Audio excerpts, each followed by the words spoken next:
దేవుని పరిశుద్ధ నామానికి మహిమ కలుగునుగాక. దేవుని బిడ్డలారా, మరొక ఆదివారం చూసే భాగ్యాన్ని ఆధిక్యతను దేవుడు మనకిచ్చారు. ఈ దినం వాగ్దానం చూద్దాం రండి. దేవా, మేము నీకు కృతజ్ఞతాస్తుతులు చెల్లించుచున్నాము. నీవు సమీపముగా ఉన్నావని కృతజ్ఞతాస్తుతులు చెల్లించుచున్నాము. నరులు నీ ఆశ్చర్య కార్యములను వివరించెదరు అని కీర్తనాకారుడు 75వ అధ్యాయంలో చెప్తున్నాడు. మనం నమ్మిన దేవుడు ఎలాంటి వాడంటే సమీపముగా ఉండే దేవుడు.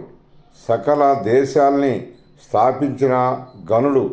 ఆ గొప్ప దేవుణ్ణి నువ్వు మర్చిపోతే, ఆ గొప్ప దేవుణ్ణి నువ్వు ఇంకా హృదయంలో చేర్చుకోకపోతే, ఆ గొప్ప దేవుని ఆరాధించటానికి ఈరోజు మీరు దేవుని ఇంటికి మందిరానికి వెళ్ళకపోతే, దేవాది దేవుడు ప్రభువైన యేసుక్రీస్తు వారు నిన్ను నిర్మించినందుకు, నిన్ను తయారు చేసుకున్నందుకు, నిన్ను ఈ లోకములో పుట్టించినందుకు ఆయన ఎంత బాధపడతాడో మీకు తెలుసా?